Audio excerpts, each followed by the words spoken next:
Well, I think I'm ready too. I think I'm ready to make some content. We're going to be talking weed content. Chat, live chat, replay viewer. We are getting into the weed feed. Wink! This is the weed feed. Even my logo is stoned up here, okay? If you're ready, I'm ready as well. Today is April 20th in the year of our Lord 2022. That's right. It's 420. It's weed's birthday. Happy birthday, weed. And today on 420, I'm celebrating. That's right. I'm celebrating with my chat, and I'm celebrating, that's right, with weed. With weed. Cannabis. Cannabis. I'm pro-cannabis. I like weed. So much so that earlier today, my grinder got stuck, and I'm a little frustrated with this. How do you get an unstuck grinder other than just tremendous energy? I'm actually a little... I'm stuck here. This is really, truly interrupting the content that I'm making right here. What do you do? I was thinking about, like, soak it in isopropyl. The whole thing? Is that what you do? Soak it in iso? Dang, dude. But there's weed up in there. And I wanted to get it out.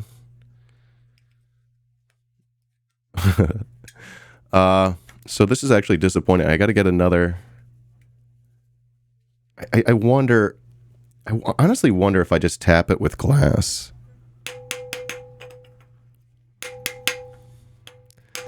Did I finish my story earlier? About this amazing thing that happened to me? That worked.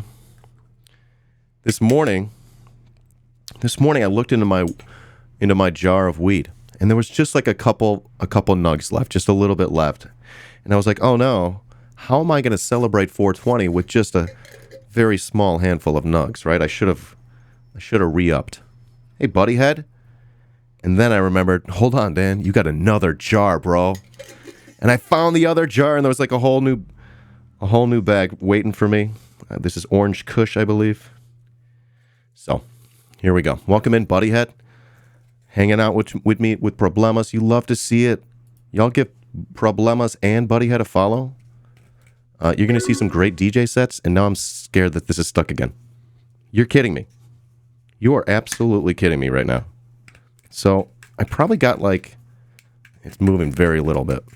I probably got those like sticky little resiny bits, right? Stuck to the side. That is so tricky. There it goes. Alright, I'm just going to get a new fucking grinder, dude. Like, this one's old. I want one of those grinders with that thing on top. I think I want that. Folks, I'm going to get a new grinder right now. Someone hit me with a link for your favorite grinders. I would love to get one with a crank on the top, to be honest. All right. So, time me. 2 minutes. Here we go. Hope you're ready for the next episode. Hey. If you're watching the YouTube replay, yes, we smoke live on stream here.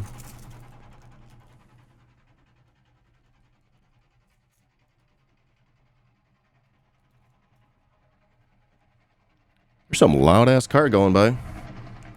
Or truck, I have no idea what's happening. That distracted me there for a second. It's going to affect my time. Ooh, I got lucky. I already rolled... I previously rolled a filter, so this is good news. I just made up a little bit of time there. Alright. Gosh darn it, my timer's not on the screen. Alright, so I usually have a timer. So we're gonna have to go by feel today, and when it plays the sound effect, you'll know when the time's up, though. So the timer's not up. You'll know when time's up. Does that make sense? Okay. You want me to get this is a spice grinder? They call this a spice grinder. Okay. Lots of, yeah, pretty good grip on that thing. I think I might get something like this. Again, I'm a little partial to those ones that have the little crank thing on top. I want to crank that thing. It does jam. A pepper mill. Jeff special Imagine this. Hey, say when? The spicy meatball. Oh my god, dude. This is how they smoke in Italy. Oh, that's hilarious. Get some grinder merch? That's not a bad idea. I should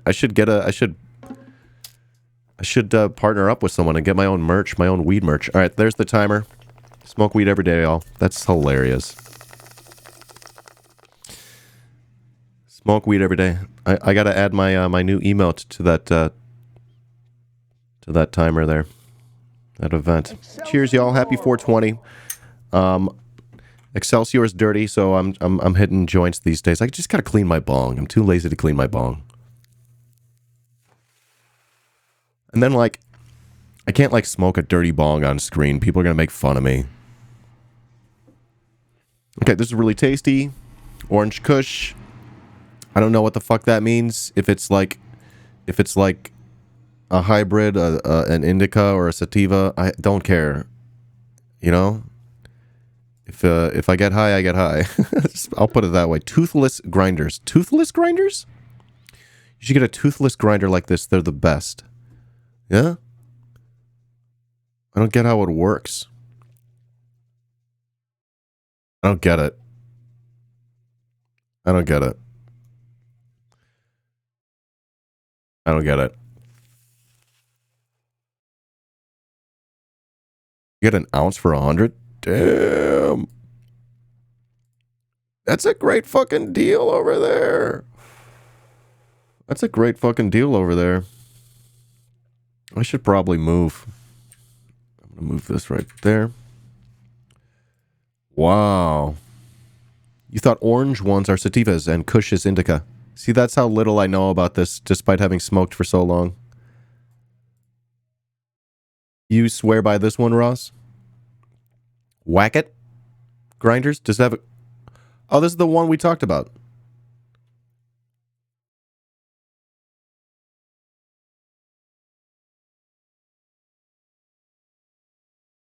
Does it clog? This makes me... This is sketchy as fuck. You put diamonds in there? Ross, do you put green diamonds at the bottom? They put these little green diamonds. What the fuck's that, man? That's not what goes in there. That's not what goes in there. Okay. Hey guys. So, no. It doesn't clog. I feel like I just worry about this. You're going to post a tweet. All right, post a tweet. You need a bulk grinder, something that can do like an ounce at a time. I'm not like that. I bet there's some deals at dispensaries today. Yeah. Yeah, Homeless Ranger. $10 eighths. Pretty good deal. Pretty darn good deal right there. So that's 80 for an ounce. This is the best stream ever. We're in the weed feed right now. I love getting into the weed feed. We haven't been here for a long time, so I think we're gonna have a good one today. We're gonna have a good weed feed here. We might have to break it up into 2 parts. I think this is great. We're gonna have a good one. Yeah. Okay. So I don't know. How much is this? I don't know. I don't know. I don't know. For $65 for this, like, does it like go? Is it loud? Is it like loud? This looks wild. Do you charge it? Do you plug it in? Brilliant cut grinder. Grinders for life. Okay, now we're talking. What if they don't like hold up their end of the bargain? What if they don't hold up their end of the... What if it's not for life? What if it gets awful?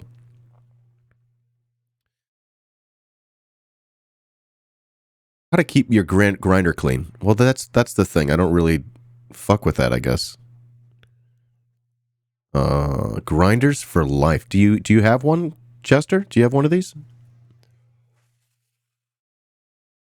You speak to it. You even bought one for your son. He loves it. Allie, which one? It stays sharp and never clogs. The whippet thing? The whippet. This guy?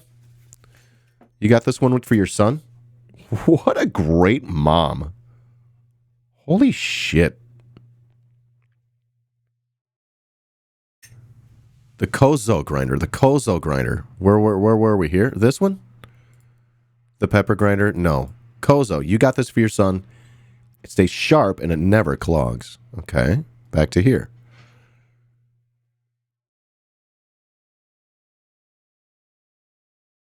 It's like a typical grinder, though. The only thing that looks good about this is that it looks really easy to grip. So, I don't know. There are bigger ones, I guess. This one comes in a box.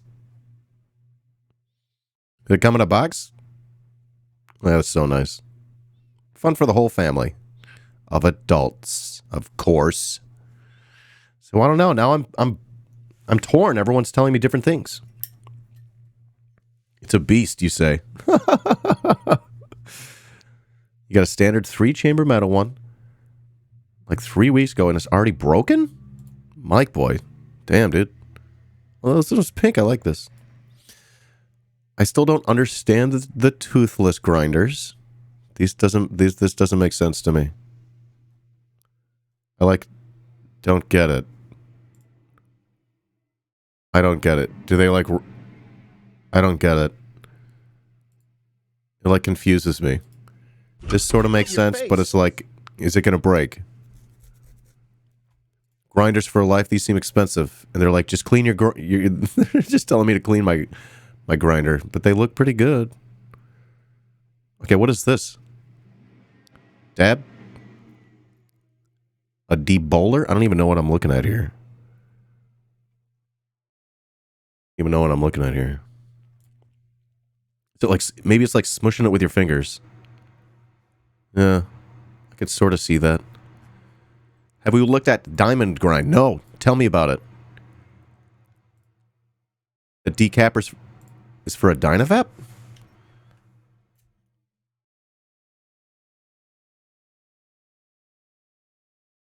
Okay. What's a diamond grind? Diamond grind. Weed grinder. Diamond grind. Please verify your age. Yes. Okay, whatever.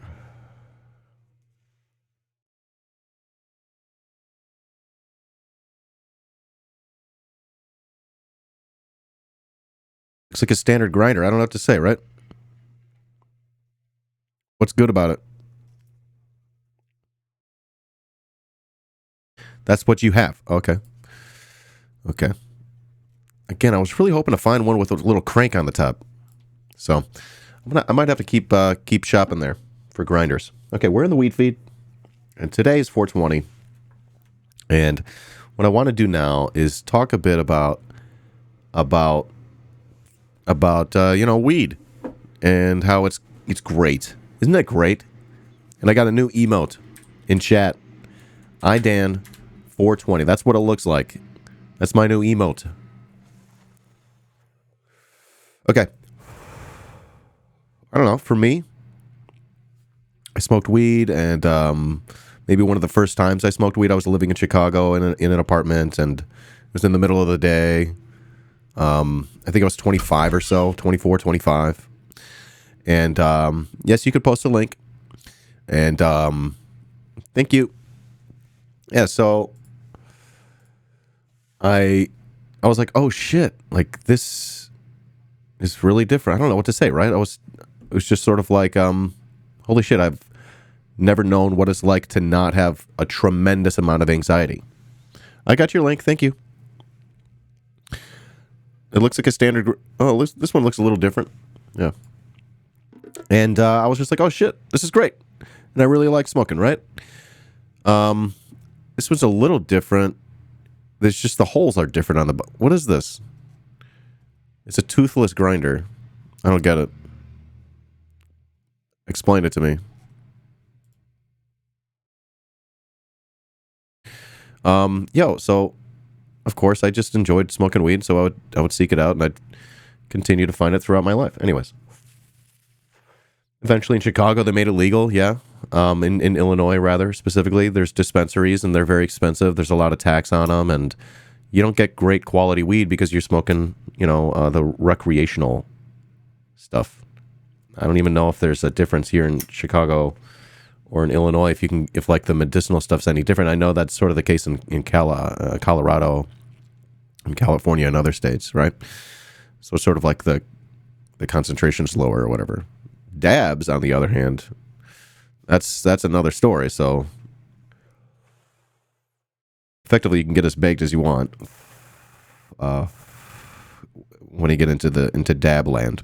But I find dabs are great, like unnecessary for me if I'm just talking about perhaps looking at weed as looking at cannabis as like medicine, to treat anxiety, and nothing that's like solving any big problem in my life or anything like that. It's just sort of something that helps chill me out. I enjoy it. I just fucking love it. So here's the thing. You got to grind it up, okay? It's got to get nice and fine. What's a toothless... I don't get it. How does it work? All right, Ross, you sent me a video of another one. Where? On Twitter? All right, here's this in action. This little whippet guy.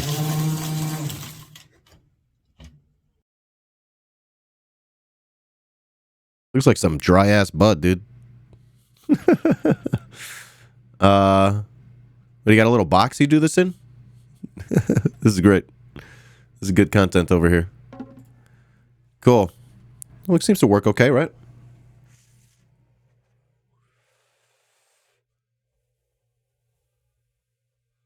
I don't know. I feel like the belle of the ball, right? Like, which one am I gonna get?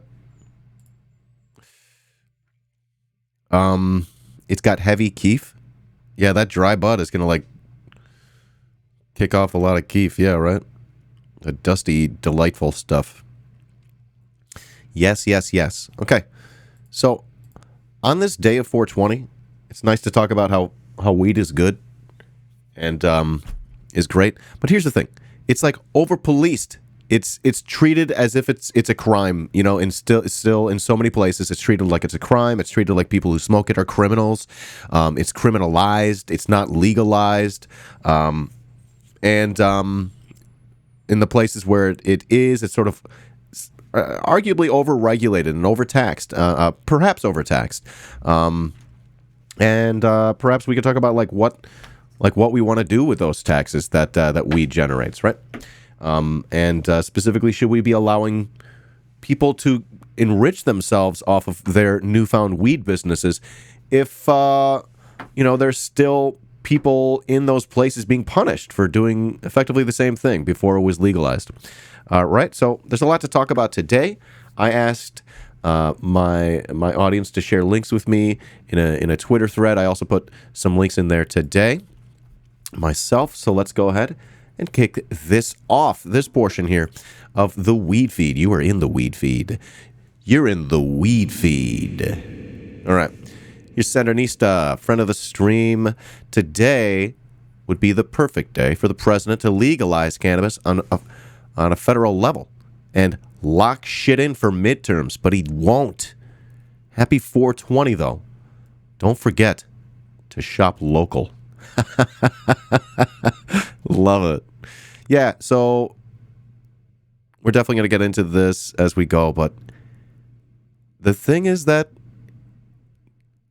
legalizing cannabis is extremely popular. And it transcends the binary Dem Republican sort of all of them. It transcends those boundaries, however meaningless they may be. And but they haven't done this yet. What is the deal, right? They still haven't done this on a federal level. This complicates so many different things. This makes everything so much more complicated than it needs to be. Don't forget, Liquor is extremely legal. It's extremely legal, and it kills tons of people. It ruins tons of lives. Whereas the worst part of weed is that it's criminalized, and because of it, it's expensive. It doesn't need to be so fucking expensive. It is a plant. Additionally, I'd love to be able to grow it legally in my state, but I can't do that unless I get a medicinal card, and I don't know if I have a qualifying condition. I've never gone for a consultation with the doctor who has a sign outside the dispensary in my neighborhood, and the doctor's name is Dr. Consultar. Their name is Consultar, so it's almost a perfect, it's the incredible thing. Anyways, I've never gone in to speak with Dr. Consultar. I wonder what they would tell me. So I can't grow my own. I think that's fucking dumb. I can't do that legally. So I don't. But it would be so much cheaper if I did. I would love it. I think I would enjoy doing it too. Give me something to do. I need a fucking hobby. Yeah. I also don't know if I have the space, but I would make space, to be honest. I would make this space. At that point, it's like, I'm just saving money, right? It's like, oh, here's my money-saving space. Yeah. Okay. Sandernista. Yeah. You should only... Oh! Tacking on to the don't forget to shop local. You should only go to a dispensary if it's necessary. Other than that, don't give the state your money. Fuck them. See, now that's interesting. That's interesting. You can grow up for personal use in Arizona. Is it... Hey, Grayscape, is that like everybody? You smoke the cartridges, you're simple. Well, where do you get them? You got to go to the dispensary for that? You got a guy for that? I don't have a guy for cartridges. I don't know. Yeah. I think that's actually a good point. Let's move on here. It's 420 Eve. Well, that was written yesterday. It's 420. So, I don't know if you left out the milk and cookies for Snoop Dogg last night. I think I forgot to do that. Yeah. It's my favorite tradition of this holiday. Snoop Dogg comes by to eat your cookies at night. Yeah. Back to Biden. If he wanted to win votes with young voters, he could decriminalize marijuana. I prefer to call it weed or cannabis, but it's fine. This is calling it weed or cannabis, by the way, is like the least important piece of your activism that you do for cannabis. Calling it marijuana actually gives a win to people like Harry Anslinger, etc. Yeah. Yeah, again, back to Biden. Biden could win votes with young voters, just like what Sandernisa was talking about. Right? But they're going into the primaries shooting themselves in the foot? Why don't they get a win? Why don't they post a fucking W every once in a while?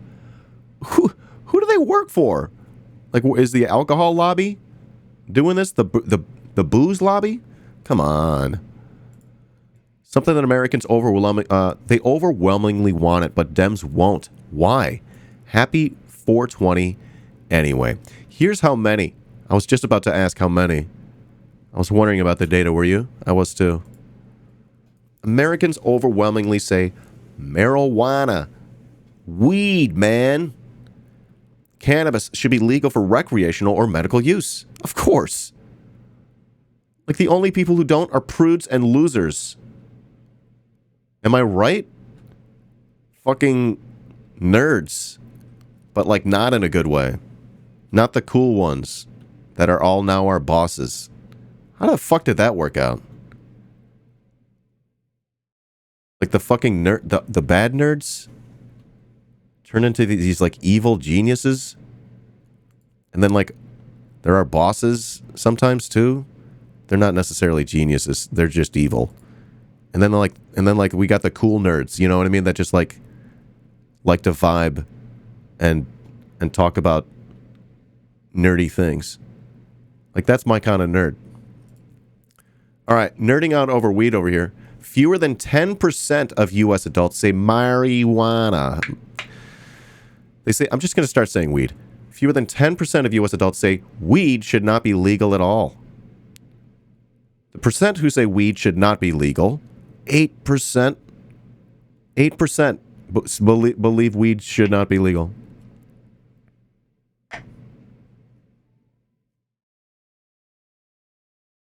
What? Did these people, like, not get bullied enough when they were in school? Like, what the fuck, man?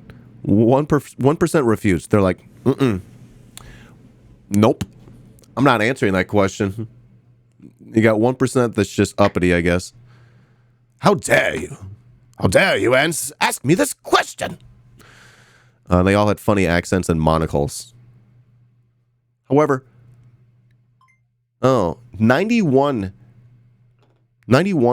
say it should be legal, but looking into it, the majority, this says 60%. I thought we were up to like high 60s. I thought we were up to the high 60s. They say this says 60%. And this looks like a Pew Research. I can't tell what this is. So that's actually tricky. I don't know where the poll is coming from, right? 60% say it should be legal for medical and recreational use. And recreational. 31% say only medical. Fucking losers. Fuck's your deal? What is their deal? These 31%. Those are the prudes that they're like, okay, you can smoke weed, but you got to go outside. I'm kidding. I don't even know. I haven't thought this through. Yeah. The stoners came to my party. Like whatever that is, right? Yeah. Yeah, I definitely... Well, fine. Well, I use weed to medicate. I also use it recreationally. Yeah. How about that? Exactly, problemas, exactly. You said it first, by the way. I stole your joke. Last month, Biden abandoned the push to permit commercialization of pot in D.C. Man, these D.C. Dems, right? Oh my gosh, when are we going to liberate the citizens of D.C.? And no, I don't think we should make them a state. They should, I think I say decolonize D.C., Leave the people alone. Get out of there. Don't subject them to all this stuff too.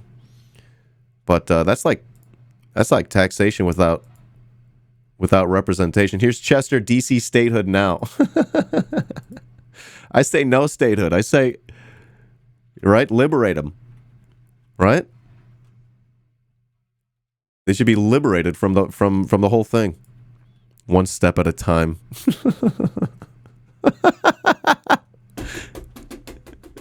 That's great. I love this. We're having fun, chat. We're having fun. Okay. So Biden keeps his ban on recreational weed sales in D.C. in his budget. What a dickhead. This is updated in March, end of March, less than a month ago. I hate this guy. This guy owes me like $2,000. Where's my money, Joe Brandon? Where's my money? I want my money, and I want it now. Please. It's getting harder to pay my bills. Thank you very much. Joe Brandon. I hate this guy. Did I say that already? How did I get back over here? I didn't mean to do that. Sorry about that, chat. All right. I was trying to nuke this part. Yeah, okay. Here's the thing, chat. Look at all this room for activities we got. Okay. Here's the thing.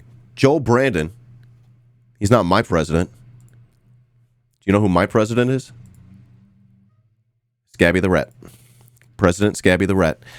My president is Scabby the Rat, but Joe Brandon is again proposing that the ban on legalizing the sale of recreational weed continues in D.C., another setback for local officials and advocates who celebrated Democratic control of the White House, and Congress as a sign that the 6-year-old prohibition would eventually be lifted.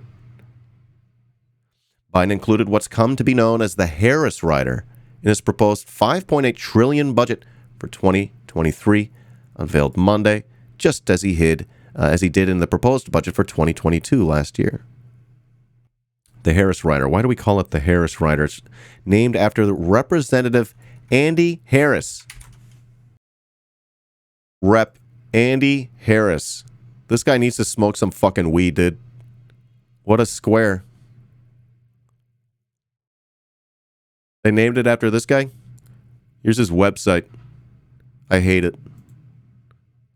Going for chill vibes? No, you're not doing that, man. You can't go for chill vibes and you're going to have this provision inserted into the federal budget in 2015. Go fuck yourself. Has since made it impossible for D.C. officials to pass a law that would legalize weed sales. While possession, use, home cultivation, and gifting of weed were legalized by D.C. voters in 2014, sales were not. What are people in D.C. doing? Are they like just gifting each other weed? Oh, well, I'm also gifting you, $50 for this eighth. Okay. The proposal from the president follows a related disappointment for marijuana advocates earlier this month when Congress passed a spending bill that kept the Harris Rider in place until at least September. Are people being prosecuted in D.C. for this at all? That's like the question. Is it effectively decriminalized? But if it's effectively decriminalized, but it's not really decriminalized, then there's still going to be certain cops that are going to abuse it. You know what I mean? So it's got to go. Because otherwise it gets to the judge, and I guess the judge has got to do what the judge has got to do, right? I don't know how this works. Well,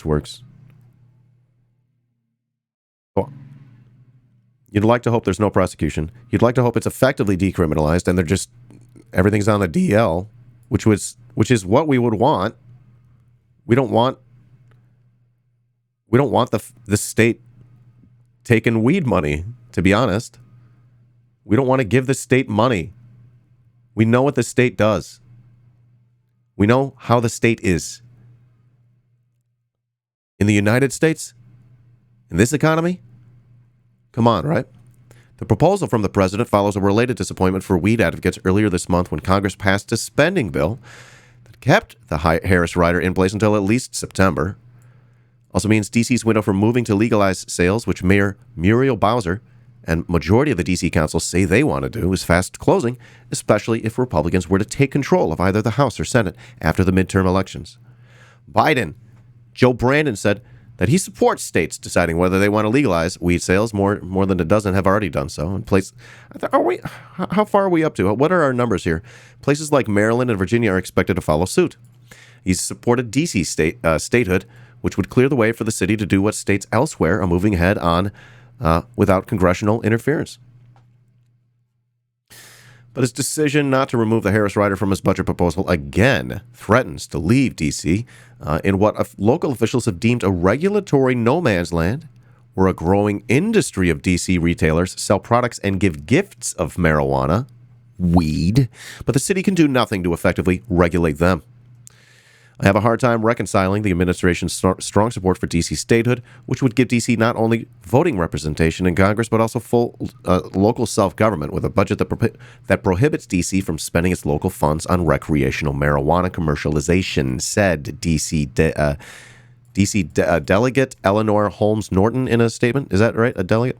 With Democrats controlling the White House and Senate, we have the best opportunity in over a decade to enact a budget that does not contain any anti-home rule riders. Okay. When it comes to weed, Dems are all about the states' rights.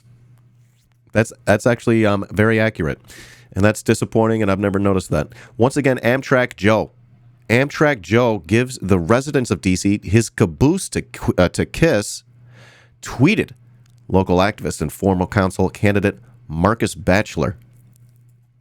On the other side, proponents of keeping weed illegal cheered Biden's move.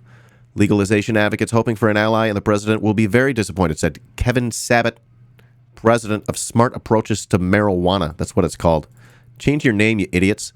The budget released today does not extend protections for states violating federal laws around marijuana, nor does it give Washington, D.C. the authority to legalize, something many thought would happen because of the overall Democratic priority for D.C. autonomy in policy matters generally. We applaud President Biden and all of the administration officials who pushed out the pot lobbyist influence, said Dr. Kevin Sabat. So I guess when I'm quoting people, I'm going to say what they say, by the way. But otherwise, again, to reference why I say weed or cannabis instead of marijuana, it's they a lot of people sort of push the word marijuana back in the 40s, 50s, and 60s, and to try to associate it with Mexican people, and of course there's xenophobia involved with that. So it's calling it marijuana, sort of giving them a win, is it not? Right? It's sort of giving them a win. We call it cannabis. It's called cannabis. It's called weed, pot, marijuana. I don't know. So that's why I do it. It's not the biggest deal in the world. It's honestly not the biggest deal in the world. Yeah. So there you go. So we're not really seeing cannabis-sourced state profits being spent wisely. I think there was talk. I don't know if they ended up doing this, Chester. Did we follow through with this? In Evanston, they were using it for reparations. Like legit reparations. So I don't know if we've heard more about that, but I know there was talk of it. The first known weed smoking was 2,500 years ago in China. Is that right? Yeah, they got that. They got that dirt weed. Now we got hydroponics. You know what I mean? I don't even know how they do the weed these days. That was probably not very good. Have you seen the pictures of the weed from the 70s in magazines? Check it out. Like, this is what weed looked like back in the 70s, and they were like, oh, look at this weed, bro. Oh, it's a terrible photo. Look at this weed, bro. Oh, man, you got to get the Guerrero Gold. Ew. Ew. Ew. I would not want to smoke this. 70s mids, bro. This is not my vibe. Swag City. You don't want that. You don't want it. 50% C, 50% weed. Looks like herbs. You don't even want to put that on your pasta. Yeah. Not good. Very bad. Nightmare blunt rotation. Am I right? I got a good one. That's a good one. I think we were here on the other side. Proponents of keeping weed illegal cheered as move. No, we read the whole thing, didn't we? Okay. Playlist Poppy at Dapper Domo reminding us happy 420. Happy 420 chat. Happy 420 replay viewer. Happy 420. Free them black folks out them cages for shit white folks are making millions off now. Indeed. Precisely. Precisely. Exactly. Precisely. I'm gonna make precisely happen. I'm making it happen. It's not like fetch. It's different. Here's the Jacobin piece. Jacobin. I think is how you say it in French. Today's 420, so we're indulging in some speculation. What if we didn't just legalize weed, but put the cannabis industry under public ownership and hired the victims of prohibition to run it? That's actually pretty based. That's actually pretty good right there. This is specifically that part, and then this part too, and that part too. So this is a three-pronged attack here. I love a three-pronger. Legalize it, put it under public ownership, nationalize it, and then hire the victims of prohibition. Hire the victims of our criminal legal system to run it. It's a tripod? No, it's more of a... I feel like there's prongs, and you're like, ah! Right? I think that's what's going on there. You're like throwing it like I'm thinking trident, specifically a trident. Yeah. So yes, if not for me, vote for your own local LSC. I guess that's today. Everyone go vote today. I got to go out and vote. When is the voting over? Oh man, I just realized I got to go outside. All right, reading on. Jacobin. Oh, Ben Burgess. Ben Burgess wrote this. Do you think Ben Burgess is, cool? You think he smokes weed? You think Ben Burgess smokes? We should have Ben on. Ben's a friend of the stream. We've had Ben on to meet the left. We need to have Ben on my channel. Okay, let's talk about it today. I'm going to read this in Ben Burgess's voice. Here we go. Today is 420, so we're indulging in some speculation. What if we didn't just legalize marijuana, but put the cannabis in? That's not how he talks. He does not talk like that at all. He should, though, because that's pretty cool. You can get a job on the radio. What if we didn't just legalize it, but put the... We already said this. Okay. It says marijuana is well on its way to federal legalization, but what will the industry look like? I guess it's the subtitle or whatever. Here we go. Let's read. Ben Burgess. As president, Joe Brandon says in an October 2020 ad, his campaign never bothered to remove from YouTube. I'll work to reform the criminal justice system, improve community policing, decriminalize marijuana, and automatically expunge prior marijuana convictions. It's still up. As president, I'll work to reform the criminal justice system, improve community policing, decriminalize marijuana, and automatically expunge prior marijuana convictions. I'm Joe Biden, and that's my commitment to you, and I approve this message. Tick-tock, Joe Brandon. This fucking guy over here. I hate that guy. That guy owes me $2,000 at least. Okay. It's still up. They haven't bothered to take it down. Biden's has been president now for well over a year and has yet to make good on his commitment. Non-violent drug offenders are still getting locked up. They're still getting locked up. Yep, Daniel Music. I don't know how to say his name. Former lawyer from Pittsburgh, slated to go to prison for 5 years for selling weed, man. 5 years for selling weed, man? Weedman? Watch this. Oh, you love it. Sooner or later, though, there's no doubt weed will be federally legal. It's already recreationally legal in 18 states and medically legal in another 37. The question I find myself thinking about on this 420 is, what kind of legal marijuana industry do we want? I'm sorry I'm going back and forth between weed and marijuana. He says marijuana. I'm going to go with weed. Is this a pro-weed stream? One time I went into a dispensary in Colorado, and it was so cool. They had so many products. I was amazed. They had this one product. It was a suppository. You can get high off your ass. Yeah, this is pro-weed. I'm into that weed thing, man. I love it. Okay.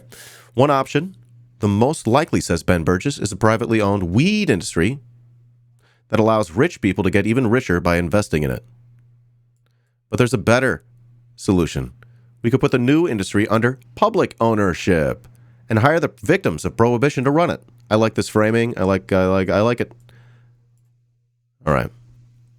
And we live in a country that celebrates weed and then cracks down on it simultaneously. Talk about contradictions here. I like the term dope. You guys got any dope? Buddy head. Yes. I told you my story about finding a whole bag of weed in my jar. I was so excited today. I started the day feeling great. All right. Reading on, if you don't think of today as a holiday, your teens and early 20s were different from mine. I'm a boring middle-aged man now, and when I do partake in my weed tolerance is a fraction of what it used to be. I could fix that. We could fix him. We could fix him. But just hearing 4 and 20 still makes me smile, he says.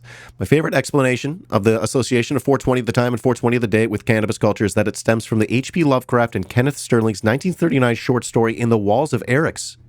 What?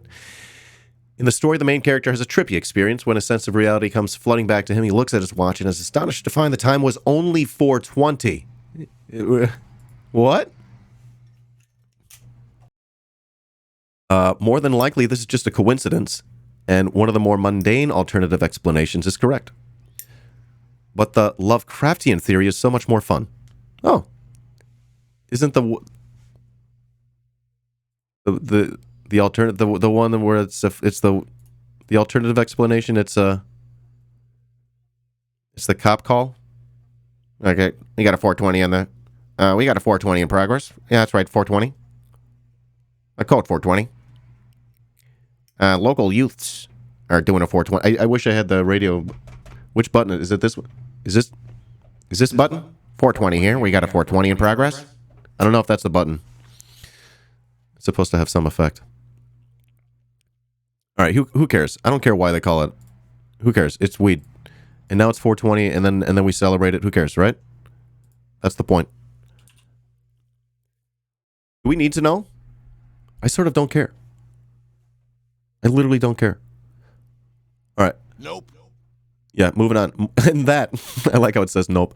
And that, more than anything, is also how weed is portrayed in mainstream U.S. culture as slightly naughty and subversive, but innocent and fun, all at the same time.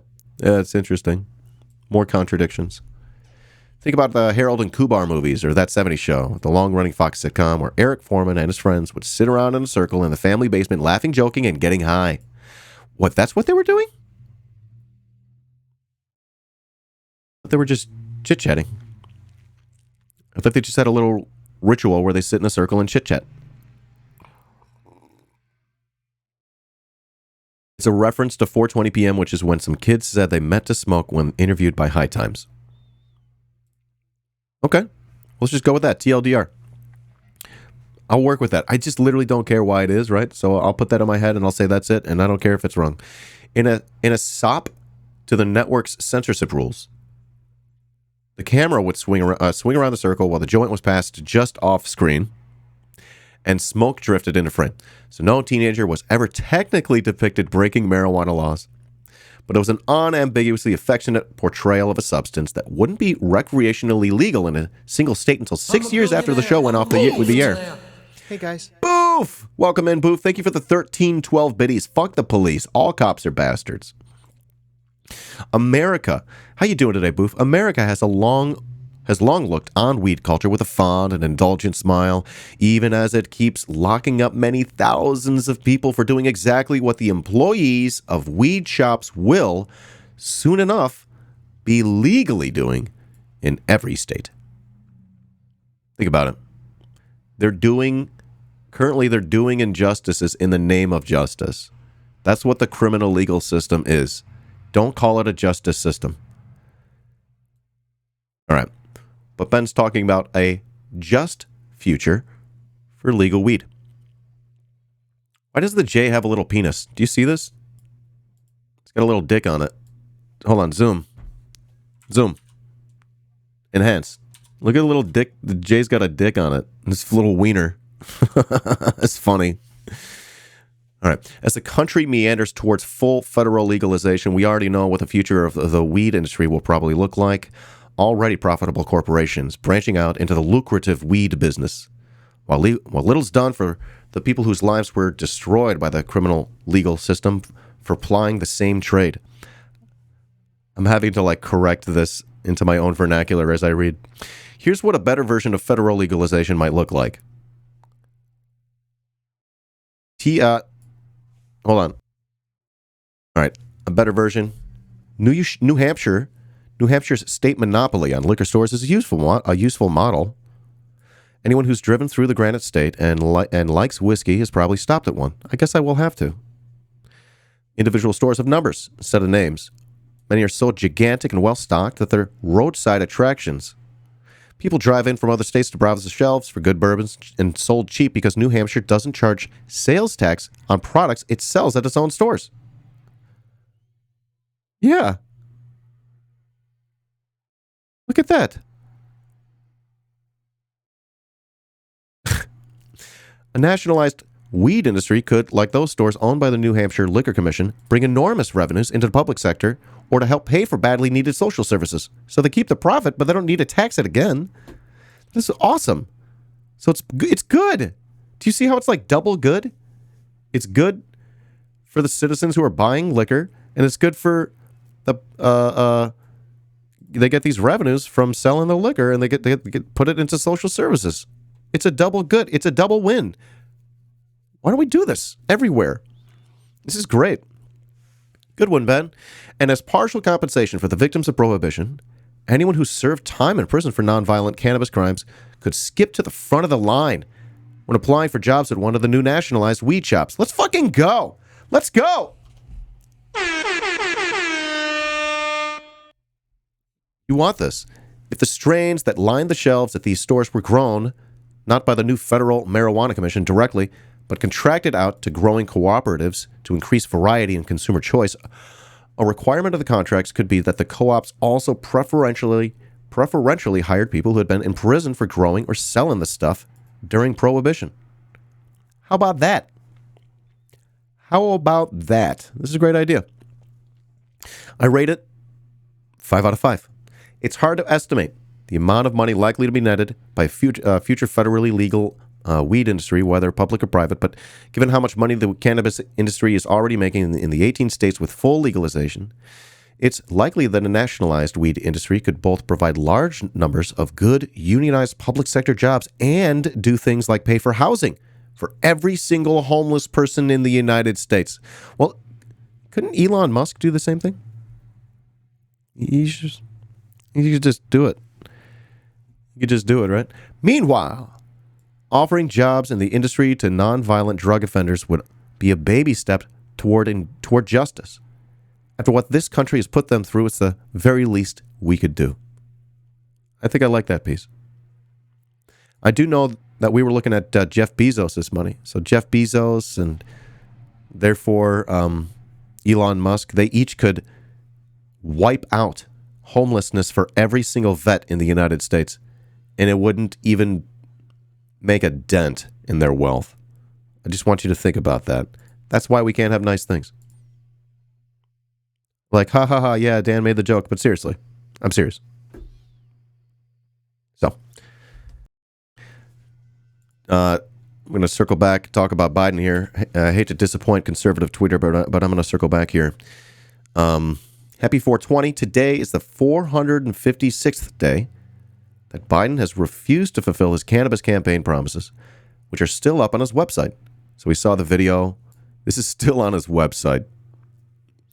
Decriminalize the use of cannabis and automatically expunge all prior cannabis use convictions. Biden believes no one should be in jail because of cannabis use. How about sale? Come on. As president, he'll decriminalize cannabis use and automatically expunge prior convictions. We're waiting, TikTok, and he will support the legalization of cannabis for medical purposes. Come on, that's not enough. Leave decisions regarding legalization for recreational use up to the states. Look at that, states' rights. Dems are all about states' rights. Again, I cannot get over that. Cannot get over this. I think I thought this video was something else when it is maybe something else. Let's check it out. How to make an apple pie by... wait, what's this person's name? And hold on a second. I'm going to show you guys how. All right, let me start this over. How to make an apple pie. Sorry about that. Not sending my best. Hi guys, welcome back to Project Bakery. I'm David Lloyd, and I'm going to show you guys how to make an apple pipe today. So all you're going to need is a pen and a toothpick or a nail or something to poke small holes with. An apple pipe. I thought they said apple pie. So just to start. I swear to God, I thought it said apple pie, because I think that's another video by a different anarchist guy. Off there, you're just going to go ahead and I'm tripping pull out balls. the stem. And that's going to form your bowl right there. So you can set that stem aside. Okay, and next you're going to want to just de-gut your pen really quickly. So just pull that out. So you're just left with the tube. I usually use a chopstick for this. I find it works really well. But basically you're just going to want to poke a hole right through the middle, going right through the core, so it's right underneath the bowl. Now some people just poke out one hole. I go all the way through the apple, which is going to make a carb, and I'll show you guys that. I said apple pie. Just now. I'm so confused.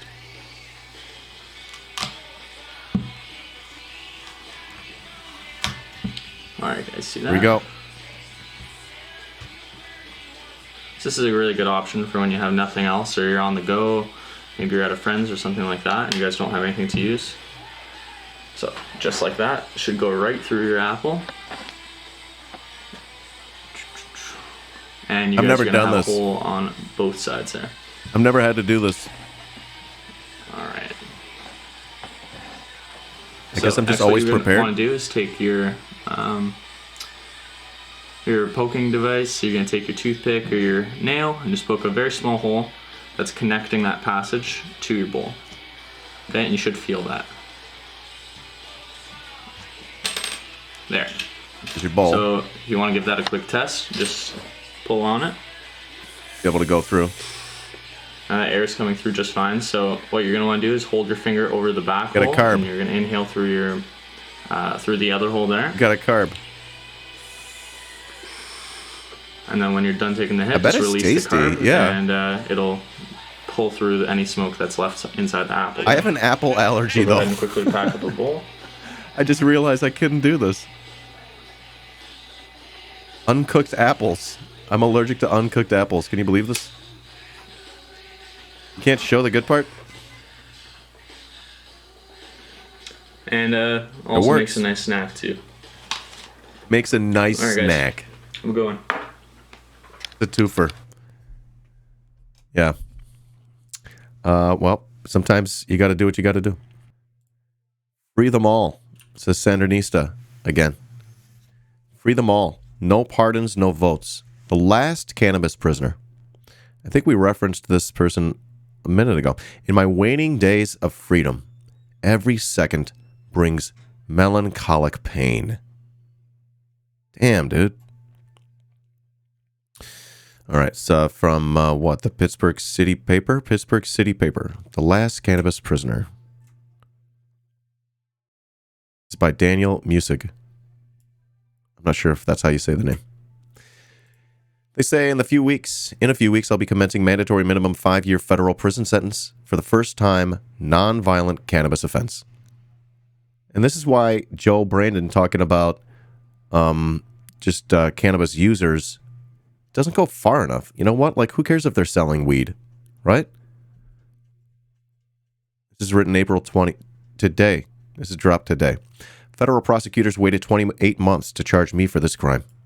In that time, our region and nation went through 2 presidential administrations, at least 2 U.S. attorneys, 3 attorney generals, several national reckonings with racism and murder in policing, and an unprecedented surge in fentanyl overdoses and COVID. The world we live in underwent momentous changes to the extent that most of us 3 years earlier would scarcely recognize many aspects of our lives today. But here in Pittsburgh, one of the constants was the Western District's obsession with putting me in prison for selling weed in the spring of 2019. I'm not going to wrap myself in the proverbial cloak of legal innocence. I'm beyond guilty. I conspired to sell 404 pounds of cannabis.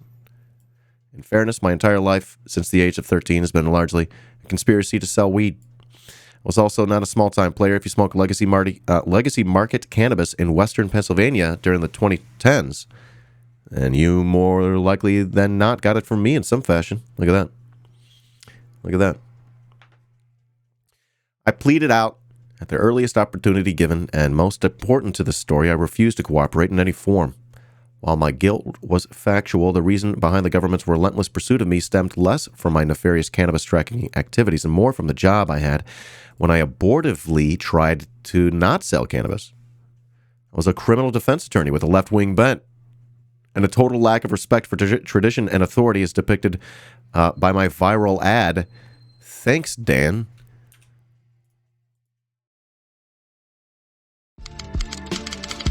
Me?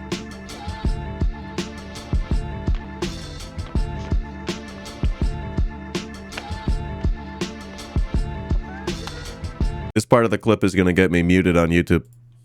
Well, they're on YouTube. I don't know. Thanks, Dan. Thanks, Dan. Wow!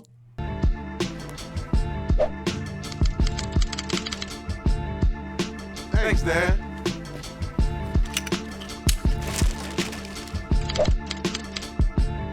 Thanks, Dan.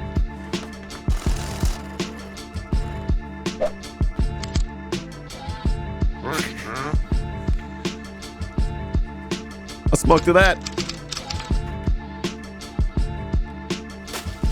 Thanks, Dan. I love this. This is going to make a great thumbnail. Thanks, Dan. No problem, buddy. Thanks, Dan. Prostitution. Thanks. Cringe, bro. Can't say that. Consequences. They sure suck, don't they? America was built on freedom, not on a bunch of people with more money than you telling you what you can and can't do with all their stupid laws. Laws are arbitrary. Hi, my name is Daniel Music, and I'm a criminal defense attorney based in Pittsburgh, Pennsylvania, and I stand ready, willing, able, and committed to defend you on all manner of criminal charges, including murder, arson, burglary, bank robbery, simple and aggravated assault, and possibly even funny throwback crimes such as moonshining or pickpocketing. When you're charged with a serious criminal offense, you're facing the fight of your life. You need a lawyer who understands you and understands where you're coming from. Trust me, I may have a law degree, but I think like a criminal. Street knowledge. A lot of criminal defense attorneys around town are gonna take your money and then blow you off. That's not me. I pick up the phone, I answer calls, I return letters, and I make jail visits, because I'll probably be there visiting my friends anyways. I'm the Pittsburgh criminal defense attorney Pittsburgh criminals hire when they commit crimes. I'm also licensed to practice in every single county in the Commonwealth, so don't feel left out, people in Beaver, Mercer, Crawford, Venango, or even Lehigh County. God. I'll go anywhere. Any criminal defense attorney who promises you a result is most likely a liar or a scumbag. Oh What my I can God. promise you is my committed fighting effort to ensure that you are adequately defended on any charge that you're facing. My nipples are rock hard. Pay me now, thank me later, and remember, you keep your trap shut, and I'll keep your trap open. I feel like that last line needed work there. Did I mention I'm Jewish? Daniel Music is licensed to practice law in the Commonwealth of Pennsylvania only. All participants in the commercial are actors, and their participation should not be construed as an endorsement. No results are or can be promised by Daniel Music. Any actors who may have committed the crimes they portrayed did so without the knowledge or consent of Daniel Music. This advertisement should be considered a satire and entertainment. No actual crimes were committed in the making of this ad. All weapons and drugs were props and or effects. Oh my God. Well, I think this makes sense now, doesn't it? Right? You've got to see why they're going at him so hard now. You see that, right? Holy shit, dude. Wow. Wow.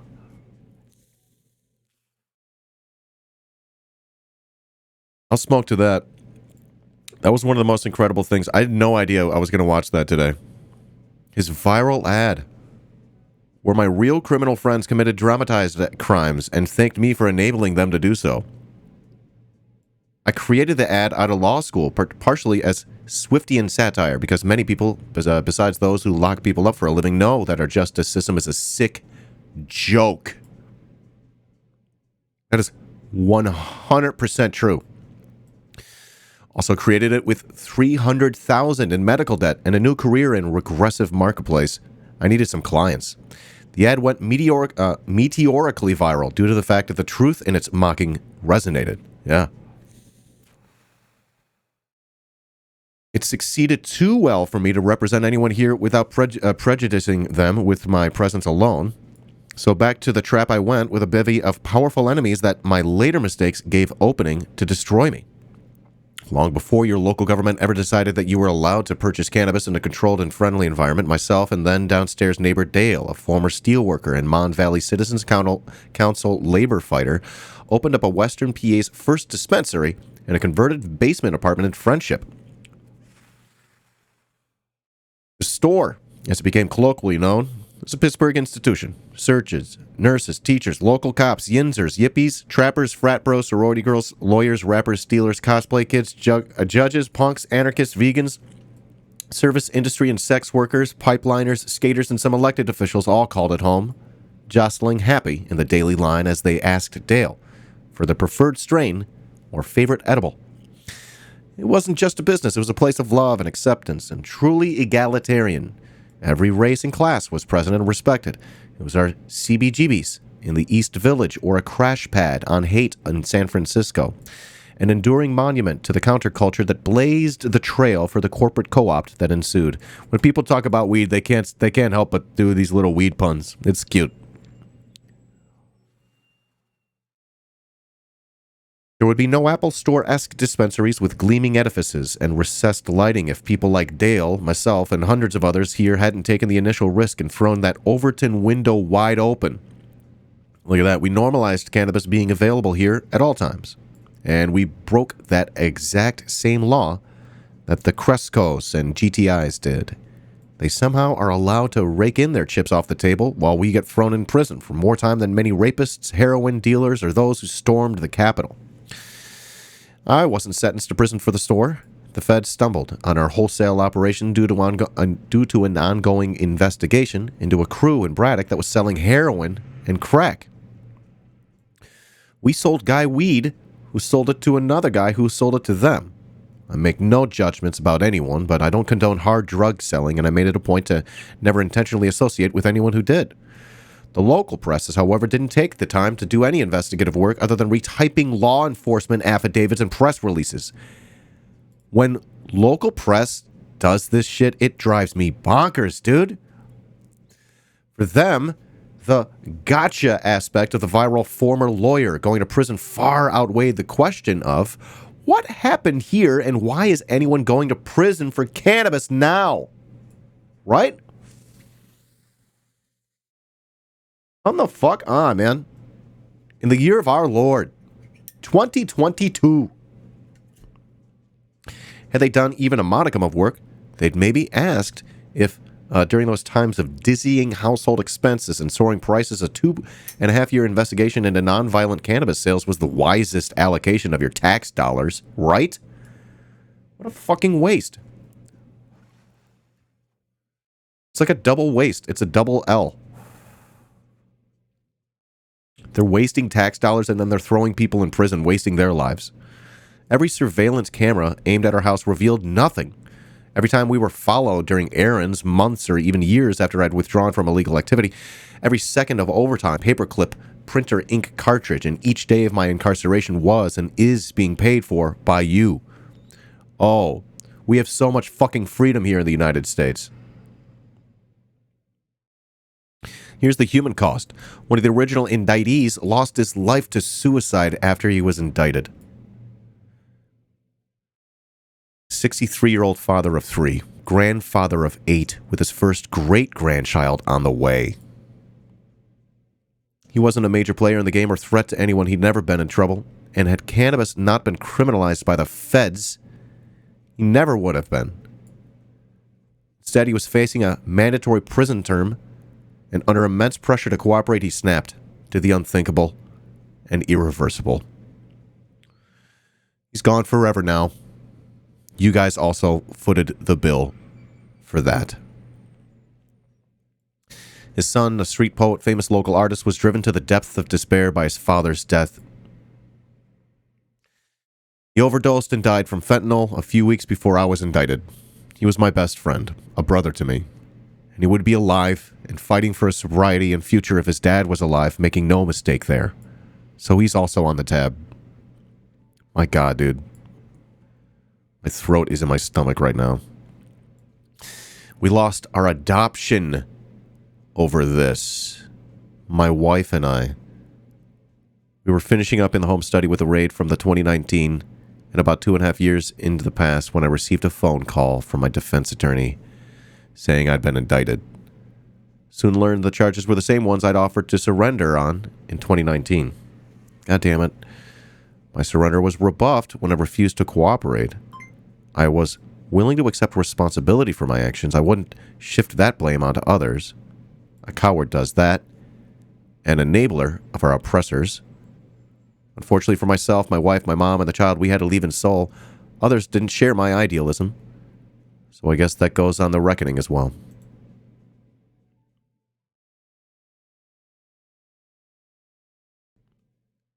Here he is. Wow. Time and time again in this hellish process, it was made apparent to me that I could always avail myself, proffering or testifying in order to reduce my criminal consequences. This continued right up to sentencing, where, after my final refusal, the prosecution released a memo so vile in its glee that it literally went viral on TikTok.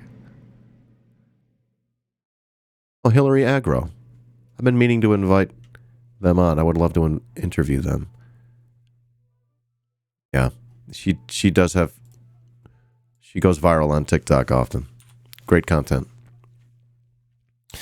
It readily became apparent that a large motivation for this long-ranging, expensive, and horrifically damaging investigation was to stick it to me for the commercial. I could totally see this, guys. They wanted me to rat. They'll never get what they want. No one is ever doing a day in prison because of me. If I had to do more time because of that, so be it. And if they make them do more time because of that, they're deeply evil motherfuckers. One of the largest issues with me was that I didn't adequately respect the law or the system. I thought we had freedom here. They harped on my quote that laws are arbitrary. It's true. So, to show me otherwise, they gave me a mandatory federal sentence for something that is state legal and sold by corporations in the state, despite being federally illegal. Sure showed me. Exactly. Irony is lost on fascists. However, and totalitarian exercisers of state power have no sense of humor about their institutional prerogatives and pride being trampled on by those with the temerity to question them. Absolutely right. Bad laws end by being broken. No other way. Exactly. Many of the people who put me in prison share the same political party as myself or my family. So they gave him an arbitrary sentence? No, Terry. God told them. It's objective truths. You will pay for your crime. Ha ha ha ha. I am God. Objective truths, right? Yeah. Like every sentence is somehow like not arbitrary. It's all arbitrary, y'all. When the Democratic tent includes those perpetrating the genocide of the drug war and those victimized by it, then that tent is too large and must fray. And yeah, going back to it, it's arbitrary, right? It's like everything's super fucking arbitrary, especially since they're criminalizing things that shouldn't be criminalized. So yeah, at that point, it's arbitrary. It's made up, right? Of course, it's going to be arbitrary if you're enforcing unjust laws. Come the fuck on. Sorry, reading on. For years, our Democratic politicians have pandered to the progressive base while doing nothing on criminal justice reform in order to appease the prosecutor and police constituents. This has got to end. Yeah, this is part of the Overton window. This is part of the ratchet effect, right? Biden promised that no one else should ever be in prison for pot, and those inside should go free. Rage over my sentence sparked the formation of no pardons, no votes. Okay, what's this? A movement created to hold waffling Democrats accountable to their empty promises. No pardons, no votes. You don't advocate for our freedom? You don't deserve our votes. from dog catcher to president, and every office in between. To this day, both Biden and Congress have never adjusted the mandatory minimum sentences that destroyed millions of lives. Reform is, oh, so close, yet light years away. And again, I'm a little bit more into the abolish. Get fucking rid of it. Get rid of it. Because it's not doing a good job. We need restorative, transformative justice, not what we got, punitive. Okay.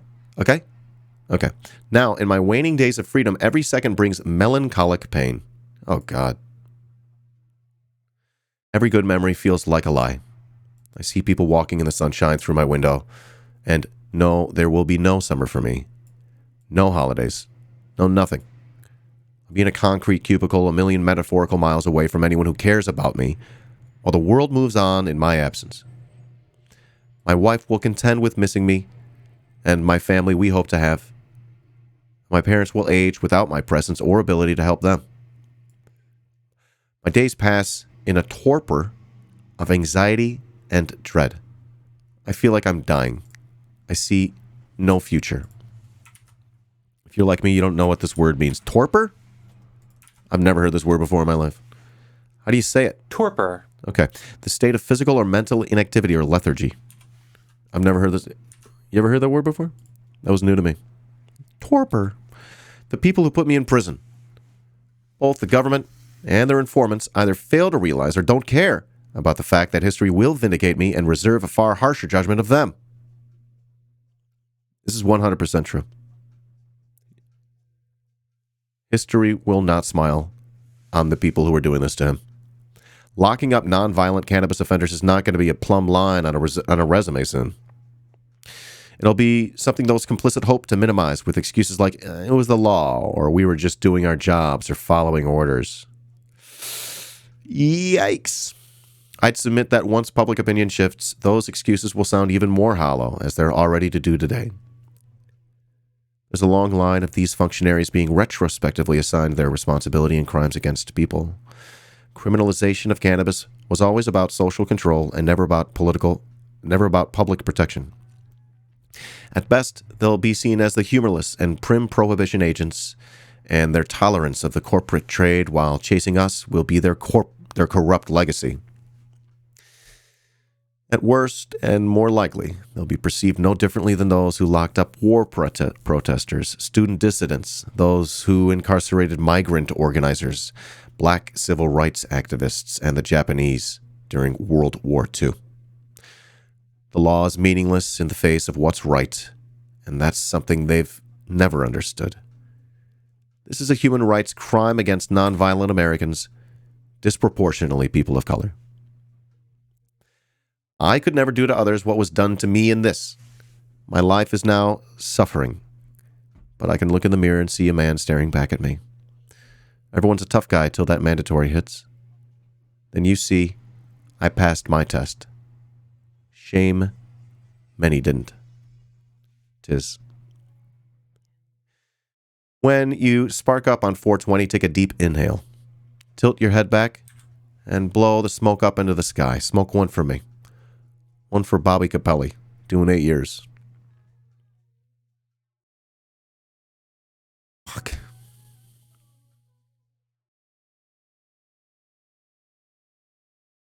Oof, for John Wall.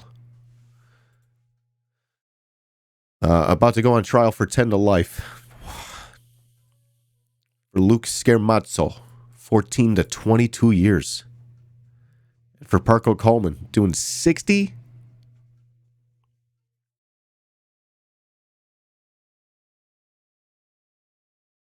You wouldn't have the luxury. I can't read it. You wouldn't have the luxury of your exercise in freedom were it not for us. Please remember that.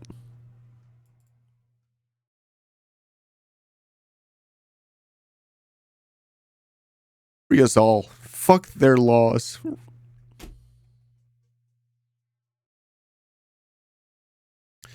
a fucking king, dude.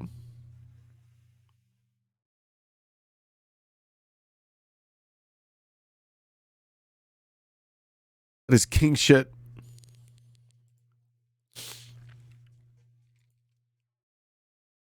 Oh, it got me good, dude. Ouch.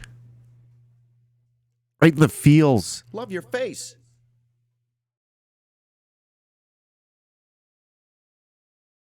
Ow. Ow.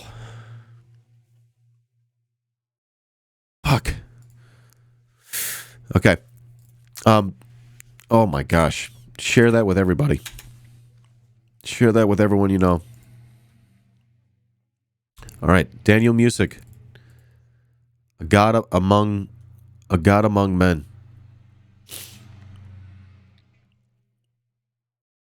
He got what? 5 years? Eight, how much did he get? Oh, my heart. This is really hard. I thought the weed feed was supposed to be fun today. What the fuck? Okay. So yeah, the war on drugs is still going, and they're criminalizing. They're still working on pot. Like, they haven't given up. And the guy got 60 fucking months. 60 months. I can't even do the math. What is this? 5 years. 5 years. Of course, 5 years. All right. Well, I think that's the clip. I guess people on the YouTube are going to be watching me crying. That's great. You'll love to see it. Okay, thank you for watching the clip. Please like, please subscribe, please support Daniel Music. Please help end the war on drugs. Tell people about this guy. Tell people about his story. Do not let this guy sit in there for 60 months without thinking about him, without sharing his story. They're doing injustices in the name of justice. You cannot call it a justice system. It's a criminal legal system, and the criminals are running it.